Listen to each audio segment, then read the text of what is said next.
Change in supply change in supply, जैसे हमने change in demand पढ़ा उसी तरीके से सबसे पहले चेंज इन सप्लाई होता क्या वो आपको पता होना चाहिए। क्या होता है चेंज इन सप्लाई और क्यों होता है? चेंज इन सप्लाई मतलब कि सप्लाई का बढ़ना या कम होना। इंक्रीज इन सप्लाई और डिक्रीज इन सप्लाई। क्यों होता है इंक्रीज इन सप्लाई या डिक्रीज इन सप्लाई? सर या तो प्रोडक्शन कॉस्ट कम हो जावे, यानी कि प्राइस के अलावा कोई दूसरे फैक्टर्स में अगर चेंज होता है, यानी कमोडिटी की प्राइस तो कांस्टेंट होनी चाहिए, प्राइस के अलावा दूसरे फैक्टर्स जो होते हैं जैसे कि इनपुट प्राइसेस हो गई, प्रोडक्शन की टेक्नोलॉजी हो गई, यूनिट टैक्सेस हो गए, गवर्नमेंट की पॉलिसीज हो गई, ये सारे रीजंस हैं जिसकी वजह से हमारी सप्लाई चेंज हो सकती है। तो प्राइस कांस्टेंट होनी चाहिए, क्योंकि प्राइस अगर चेंज होती है तो उससे मूवमेंट होगा, चेंज नहीं होगा। टॉपिक आता है डिमांड के अंदर, movement along same demand curve and shift in demand curve. तो ऐसे सेम इसमें भी हो सकता है सप्लाई में, movement along same supply curve और शिफ्ट इन सप्लाई कर्व। तो यहाँ पर अपन चेंज इन सप्लाई का मतलब शिफ्ट में के बारे में पढ़ेंगे। तो शिफ्ट दो तरह से हो सकता है, सप्लाई का राइटवर्ड शिफ्ट या लेफ्टवर्ड शिफ्ट। तो ये पहला टॉपिक, अगला टॉपिक अपना इसका नेम है चेंज इन सप्लाई। किसकी वजह से होगा? Change in factors other than price के अलावा फैक्टर्स में अगर चेंज होता है तो उस वजह से हमारी सप्लाई चेंज हो सकती है। इसके दो टाइप हैं, फर्स्ट इंक्रीज इन सप्लाई और second decrease in supply. Supply increase होने के क्या क्या रीजंस हो सकते हैं? किस कारण से सप्लाई इंक्रीज होती है? प्रोडक्शन कॉस्ट का कम होना। सबसे पहले प्रोडक्शन कॉस्ट क्या हो जाए? कम हो जाए, टेक्नोलॉजी अपग्रेड हो जाए, या फिर सेकंड रीजन टेक्नोलॉजी जो है अपग्रेड हो जावे, वो क्या हो? अपग्रेड हो जाए। और तीसरा रीजन रिलेटेड गुड्स की प्राइस कम हो जाए, रिलेटेड गुड्स की प्राइस कम हो जाए, प्राइसेस ऑफ रिलेटेड गुड्स वो डिक्रीज हो जाए। यहाँ सब्स्टिट्यूट गुड्स भी कह सकते हैं, जैसे एक सेलर है दो तरह के गुड्स बेचता है, राइस और व्हीट, दोनों उसके लिए तो सब्स्टिट्यूट ही है सेलर के हिसाब से। वो व्हीट भी बेच सकता है, राइस भी बेच सकता है, तो उस कमोडिटी को ज्यादा बेचेगा जिसकी प्राइस ज्यादा है ना। तो जिसकी प्राइस ज्यादा होगी उसको ज्यादा बेचेगा, जिसकी प्राइस कम होगी उसको कम सेल करेगा। तो जैसे यहाँ पर अगर प्राइस ऑफ राइस बढ़ जाती है, प्राइस ऑफ राइस बढ़ जाती है, पहले अपन कम पढ़ रहे हैं, प्राइस ऑफ राइस अगर कम हो जाती है तो क्या सेल करेगा? व्हीट सप्लाई किसकी करेगा? वो व्हीट की करेगा, यानी व्हीट ज्यादा सेल करेगा। तो अपन इंक्रीज इन सप्लाई पढ़ रहे हैं। तो इंक्रीज इन सप्लाई किस वजह से हो रही है? प्राइस डिक्रीज हो रही है किसकी? रिलेटेड गुड्स की। जैसे यहाँ पर राइस है तो राइस की प्राइस कम होने से सेलर क्या सेल करेगा? व्हीट ज्यादा सेल करेगा। इसका मतलब रिलेटेड गुड्स की प्राइस डिक्रीज होना भी एक इसका रीजन हो सकता है। इसके अलावा यूनिट टैक्स क्या हो? कम हो जाए, यूनिट टैक्स क्या हो जाए? कम हो जाए, तो उससे प्रोडक्शन कॉस्ट कम लगेगी और कम कॉस्ट में सप्लाई ज्यादा सप्लाई कर सकता है। इसके अलावा और भी रीजन हो सकते हैं, लिबरल पॉलिसी, गवर्नमेंट की जो पॉलिसी है वो कैसी हो जाए? लिबरल हो जाए। लिबरल अगर पॉलिसी, लिबरल मतलब इजी पॉलिसी, प्रोसीजर गवर्नमेंट ने इजी कर दिया किसी भी चीज का, तो उससे प्रोड्यूसर का कम खर्चा लगेगा और कम खर्चे में वो ज्यादा सप्लाई कर सकता है। यहाँ पर अपोजिट रीजंस, कॉस्ट क्या हो जाए? बढ़ जाए, टेक्नोलॉजी डिग्रेड हो जाए, कम हो जाए, रिलेटेड गुड्स की प्राइसेस बढ़ हो जाए, जाए, टैक्स ज्यादा हो जाए, या फिर स्ट्रिक्ट पॉलिसी, कौन सी पॉलिसी? स्ट्रिक्ट पॉलिसी, गवर्नमेंट की स्ट्रिक्ट अगर पॉलिसी हो जाए तब सप्लाई कम भी हो सकती है। अगर सप्लाई इंक्रीज होती है तो सप्लाई का राइटवर्ड शिफ्ट होगा, ये हमारा सप्लाई कर होता है। राइटवर्ड शिफ्ट होने का मतलब S1 S2 इस तरह से सप्लाई शिफ्ट हो जाएगी, और लेफ्टवर्ड शिफ्ट में सप्लाई डिक्रीज होगी, SS तो डिक्रीज होगी, ये S0 इस तरह से हमारा सप्लाई का शिफ्ट हो सकता है। ये राइटवर्ड शिफ्ट है, इधर लेफ्टवर्ड शिफ्ट। ये तो अपन ने केवल इंक्रीज इन सप्लाई और डिक्रीज इन सप्लाई के कॉन्सेप्ट्स को पढ़ा। अब आगे जो टॉपिक अपन पढ़ेंगे इसके इफेक्ट पढ़ेंगे, सेल्फ बैलेंसिंग या ग्राफिकल चेन इफेक्ट, कि किस तरह से इंक्रीज इन सप्लाई से ऑटोमेटिक वापस इक्विलिब्रियम होता है और किस तरह से डिक्रीज इन सप्लाई के केस में ऑटोमेटिक इक्विलिब्रियम रीगेन हो जाता है। ठीक है ना। तो अगला जो टॉपिक अपन पढ़ रहे हैं, टॉपिक का नेम क्या है? Increase in supply, self balancing पढ़ते हैं ना। सेल्फ बैलेंसिंग को और क्या बोलते हैं? Chain effect. तो क्या सेल्फ बैलेंसिंग अपन पढ़ेंगे? सबसे पहले in case of increase in supply, अगर मार्केट में सप्लाई इंक्रीज हो जाती है तो कैसे ऑटोमेटिक इक्विलिब्रियम को रीगेन करती है, उसके कॉन्सेप्ट्स को अपन पढ़ेंगे। अब डायग्राम इसका बनाएंगे अपन सेल्फ बैलेंसिंग के लिए, डिमांड और सप्लाई। ये हो गया सप्लाई कर्व, इधर डिमांड कर्व, दोनों इंटरसेक्ट कर रहे हैं ई पॉइंट पर। ये प्राइस हो गई और इधर क्वांटिटी हो गई। अब क्या करना, सप्लाई को इंक्रीज करना। तो सप्लाई इंक्रीज हो तो राइट पर शिफ्ट होगी, तो इस तरफ सप्लाई करो आ जाएगा S1 S1।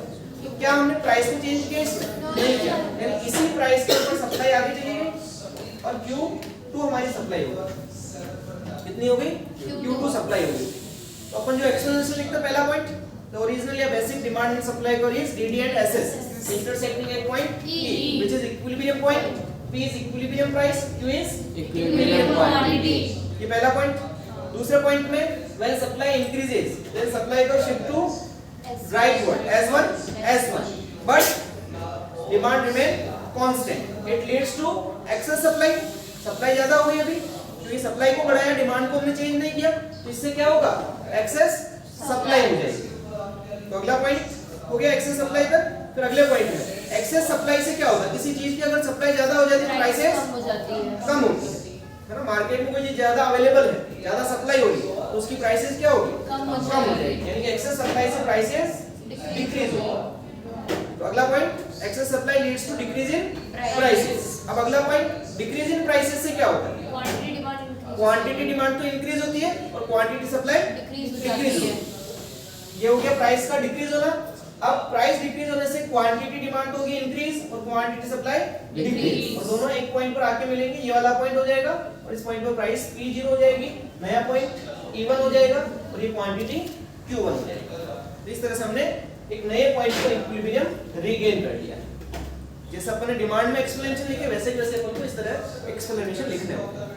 तो अपना क्वेश्चन है कि अगर सप्लाई इंक्रीज हो जाए और डिमांड कांस्टेंट हो तो इक्विलिब्रियम प्राइस पर क्या इफेक्ट पड़ेगा? तो इक्विलिब्रियम प्राइस क्या हो रही है? डिक्रीज हो रही है, डिक्रीज। ये छोटे क्वेश्चन पूछे जाते हैं। Increase in demand but increase in supply but demand remain constant, then the equilibrium price is decreases increases remain constant. यहां पर प्राइस क्या होगी? डिक्रीज। ये तो हो गया पहला पॉइंट, इंक्रीज इन सप्लाई। इसका दूसरा point, decrease in supply, supply को डिक्रीज कर देते हैं और डिमांड को यहां पर भी कांस्टेंट रखते हैं। इसका इफेक्ट क्या है? प्राइस बढ़ जाएगी, प्राइस इंक्रीज हो जाएगी। उसी चीज को अपन इस डायग्राम में रिप्रेजेंट करेंगे। अब थोड़ा सा स्पीड में कर रहा हूं मैं। ये क्या हो गया? क्या है ये? DD SS equilibrium point, equilibrium price, equilibrium quantity. क्या करना है? सप्लाई को कम करना है। किधर जाएगी सप्लाई का? लेफ्ट वर्ड, इधर चला जाएगा S0 S0। ये जो प्राइस वाली लाइन है, इस प्राइस पर अपन सप्लाई आ गई हमारी Q0। सप्लाई को हमने कम करा तो सप्लाई पीछे आ गई, कितनी हो गई? Q0। अब सप्लाई कम है, डिमांड पहले जितनी है, तो ये सिचुएशन एक्सेस डिमांड हो जाएगी। सप्लाई को कम कर दिया लेकिन डिमांड को कम नहीं किया उसी पॉइंट पर, इससे क्या हो जाएगा? Excess demand. एक्सेस डिमांड से क्या होता है? Increase in prices. Increase in prices leads to increase in supply and decrease in quantity demand. और अल्टीमेटली दोनों इस पॉइंट पर आके मिलेंगे। ये नया इक्विलिब्रियम पॉइंट E0 हो जाएगा, ये पॉइंट E था, क्वांटिटी Q1 हो जाएगा। कंप्लीट है क्वेश्चन। बस वो P प्राइस हम लोगों को इधर लिखनी है P1 हो जाएगा। ठीक है, एक बार आप अपने नोट्स में देख लीजिए, कोई पॉइंट में कोई करेक्शन करना हो तो देख लो कहाँ करेक्शन करना है। टॉपिक है simultaneous change in demand and supply.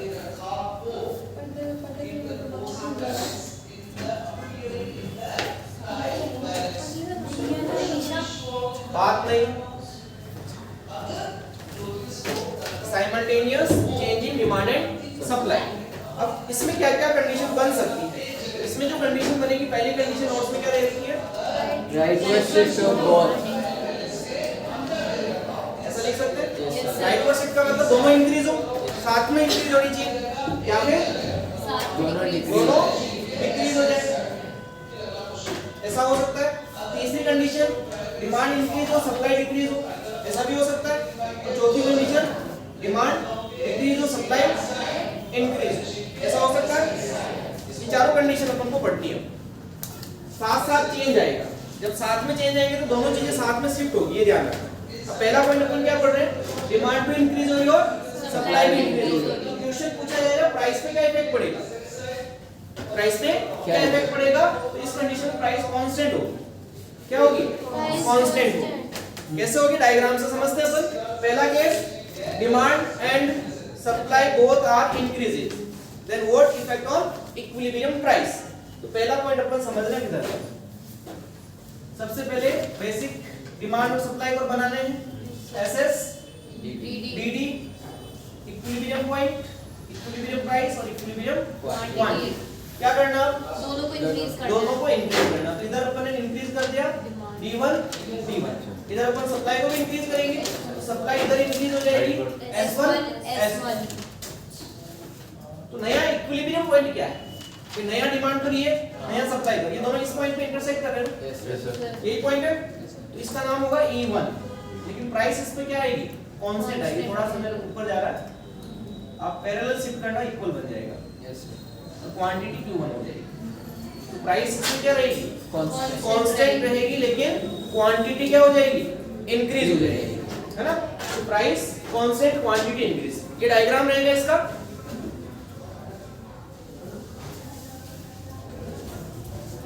Price क्या है यहाँ पर, कांस्टेंट है, लेकिन क्वांटिटी इंक्रीज होगी। बस इसका ये डायग्राम बना के इसका एक्सप्लेनेशन लिखना। First point, basic demand and supply पर is DD and SS intersecting at point E. P is equilibrium price, Q is equilibrium quantity. Second point, when demand and supply increases, then demand per shift to D1 D1 and supply per shift to S1 S1. Next point, the new equilibrium point is E1, where new D1 D1 and new S1 S1 intersect, which is new equilibrium point. Or last point, in this case, price remain constant, but quantity increases. इतना सा explanation. अब इसका just opposite yes sir, कर सकते हैं। Yes sir. तो आप मुझे डायग्राम बना के बताओ क्या होगा। सर इसका दोनों डिक्रीज इसका हो जाएंगे अपोजिट ना सर। सर। दोनों अगर डिक्रीज होंगे तो प्राइस रिमेंस Price कांस्टेंट, दोनों प्राइस रहेगी। कांस्टेंट होगी, लेकिन क्वांटिटी पीछे चली जाएगी। decrease हो जाएगी। तो इसका आप डायग्राम कॉपी में बना के बताओ। सर ये ऊपर वाला लिखना है, सर ये ऊपर वाला लिखना है।